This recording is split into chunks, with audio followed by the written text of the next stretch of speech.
शादी से पहले ही उसके ससुराल वालों से ये बात तय हो चुकी थी कि शादी के बाद भी वो सुमन की आगे की पढ़ाई जरूर पूरी करवाएंगे। लेकिन जैसे ही सुमन की शादी उनके बेटे अमित से हुई तो उसके बाद तो सुमन के ससुराल वालों के तेवर ही बदल गए। उन्होंने सुमन की आगे की पढ़ाई करवाने के लिए साफ मना करते हुए ये कहा कि हमारे खानदान में बहुओं को बाहर निकलने की अनुमति नहीं है। तब सुमन ने कहा कि फिर आपने मेरे माँ पिताजी से ये झूठा वादा क्यों किया। तभी सुमन की सास ने कहा कि वादे सिर्फ तोड़ने के लिए किए जाते हैं।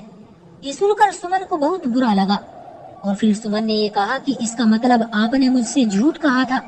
ये सुनते ही सुमन की सास ने उसके गाल पर एक जोरदार थप्पड़ मार दिया और कहा कि तुम्हारी हिम्मत कैसे हुई मुझे झूठा कहने की, और तुम्हारे पिता ने भी तो हमारे बेटे को कार देने का वादा किया था, मगर अभी तक कार कहीं दिखी ही नहीं।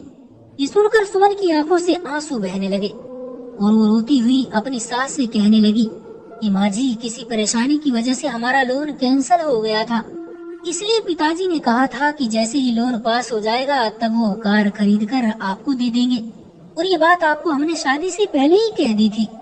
इतने में ही सुमन का पति अमित आ जाता है और जब वो पूछता है कि क्या हुआ तो उसकी माँ मगरमच्छ के आंसू बहाते हुए कहती है कि बेटा तुम ही देख लो, अभी से आए 10 दिन नहीं हुए और ये मुझसे जबान लड़ा रही है और मुझे झूठा भी कह रही है। तभी एक तरफा बात सुनकर अमित सुमन पर चिल्लाता हुआ बोला कि आज के बाद अगर तुमने मेरी माँ को कुछ भी बोला तो मुझसे बुरा कोई नहीं होगा। तभी सुमन चुपचाप अपने कमरे में चली गई। फिर जब अमित वहाँ पर आता है तो सुमन कहती है कि अमित प्लीज मुझे आगे की पढ़ाई करने दो, मुझे भी जिंदगी में कुछ करना है। तो अमित ने कहा कि सुमन, मेरे घर वालों ने तुम्हें आगे पढ़ाने के लिए साफ मना कर दिया है, लेकिन मैं तुम्हारी इच्छा जरूर पूरी करूंगा। तुम ऐसा करो कि माँ और पिताजी को बिना बताए ही घर बैठे पढ़ाई कर लो, और जब तुम्हारे एग्जाम होंगे तब मैं खुद तुम्हारे साथ चलूंगा। ये सुनकर सुमन बहुत खुश हो गई और फिर वो अपने पति के सीने से लिपट गई। और अब सुमन ने पढ़ाई के फॉर्म भी भर दिए थे और वो घर का सारा काम करके अपनी पढ़ाई करती थी। तभी एक दिन सुमन ने अपनी कुछ किताबें ऑनलाइन मंगवा ली। तो जिस वक्त उसकी किताबें कुरियर वाला घर पर लेकर आया उस समय सुमन घर पर नहीं थी और फिर वो किताबें उसकी सास को लेनी पड़ी। तो जैसे ही उसकी सास ने उन पैकेट को खोलकर देखा तो उसमें किताबें थी। ये देखकर उसकी सास बहुत ही गुस्से में आ गई थी क्योंकि उस पैकेट पर सुमन नाम लिखा हुआ था। अब सुमन जैसे ही घर आई वैसे ही उसकी सास ने चिमटा गर्म करके उसकी कमर पर लगा दिया और चिमटा लगाने के बाद भी उसकी सास उसे मारे ही जा रही थी। लेकिन सुमन ने अपनी सास से कुछ भी गलत नहीं कहा और वो चुपचाप रोती हुई किचन में काम करने चली गई। अब जैसे ही अमित और उसके पिताजी घर आए तब उसकी माँ फिर से ड्रामा करने लगी और कहने लगी कि बहू ने मुझसे बहुत लड़ाई की है और कहा कि मैं आगे की पढ़ाई पूरी करूंगी वरना वो अमित से तलाक के लिए कहेगी। ये सुनकर सुमन के ससुर ने भी उसे बुलाकर उसे एक जोरदार थप्पड़ मार दिया और कहा कि कोई पढ़ाई नहीं होगी इस घर में, रहना है तो रहो वरना निकलो यहाँ से।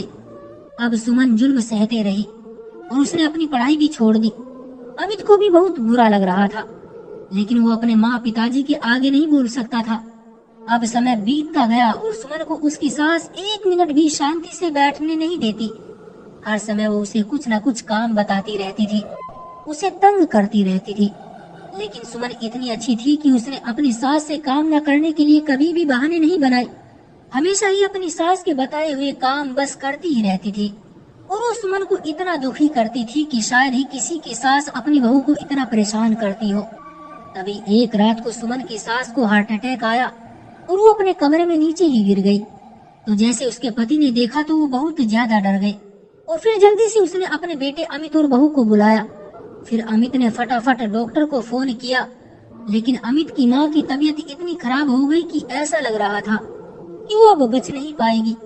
ये देखकर उसका पति और बेटा अमित रोने लगे। तभी सुमन ने अपनी सास को जल्दी जल्दी खांसने को कहा और फिर सुमन ने उनके हाथ पैर मसले और फिर उसकी सास बेहोश हो गई। अब सब डर गए थे लेकिन तभी सुमन ने अपनी सास को जमीन पर सीधा लिटाकर उनके सीने पर अपने दोनों हाथों से पूरी ताकत लगाकर जोर जोर से पंप करने लगी। इतने में डॉक्टर भी आ गया। तभी डॉक्टर भी सुमन को ये सब करते देख चौंक गया क्योंकि अटैक के दौरान ये सब करना बहुत ही कम लोगों को पता होता है। फिर डॉक्टर ने भी इन्हें बचाने की पूरी कोशिश की और फिर थोड़ी ही देर में सुमन की सास को होश आ गया। तभी सुमन के ससुर ने डॉक्टर को थैंक्स कहा। फिर डॉक्टर मुस्कुराकर बोला, धन्यवाद मुझे नहीं बल्कि अपनी बहू को बोलो। अगर आज ये न होती तो इनको बचाना लगभग नामुमकिन ही था, क्योंकि जो काम आपकी बहू ने वक्त रहते कर दिया वो इनके लिए अमृत साबित हो गया।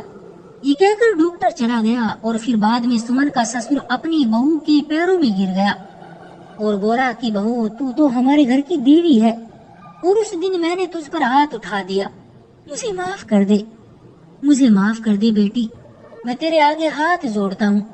तब सुमन की सास बोली, गलती तुम्हारी नहीं, सारी गलती मेरी है। मैंने ही उस दिन तुमसे झूठ बोला और मेरे झूठ की वजह से ही तुमने सुमन बहू पर हाथ छोड़ दिया। और यही नहीं, मैं सुमन को बहुत मारती थी और इस बेचारी की कमर पर मैंने गर्म चिमटा भी लगा दिया था, फिर भी इसने किसी से कुछ भी नहीं कहा था। ये तो बस बेचारी हमारा जुर्म सहती रही, इसलिए सारी गलती मेरी है। और आज इसको मैंने इतना दुख दिया, उसी ने मेरी जान बचाई, वरना इसकी जगह कोई और होती तो मुझे कभी नहीं बचाती। ये कहकर सुमन की सास रोती हुई अपनी बहू से हाथ जोड़कर माफी मांगने लगी और सुमन से कहने लगी कि बहू अब मैं तेरी पढ़ाई पूरी जरूर करवाऊंगी, बस एक बार तू मुझे माफ कर दे। ये सुनकर सुमन की आंखों में भी आंसू आ गए और उसने अपनी सास के हाथों को पकड़कर कहा कि माँ जी आप मेरे आगे हाथ न जोड़े, माफी मांगते हुए छोटे अच्छे लगते हैं, बड़े नहीं। तभी उसकी सास ने रोते हुए अपनी बहू को अपने सीने से लगा लिया। अमित भी बहुत खुश था जो उसे इतनी अच्छी पत्नी मिली और फिर सास ने सुमन की पढ़ाई पूरी करवाई। इस तरह सुमन का पूरा परिवार हंसी खुशी रहने लगा। तो दोस्तों ये थी हमारी आज की कहानी। उम्मीद करते हैं कि आपको पसंद आई होगी। आपका क्या कहना है इस कहानी के बारे में, कमेंट करके हमें जरूर बताएं। वीडियो को लाइक करके चैनल को सब्सक्राइब कर लीजिए, साथ में घंटी को दबाकर ऑल पर सेट कर लीजिए ताकि आने वाली वीडियो आपको तुरंत मिले। मुझे दीजिए अगली वीडियो तक इजाजत, तब तक के लिए धन्यवाद।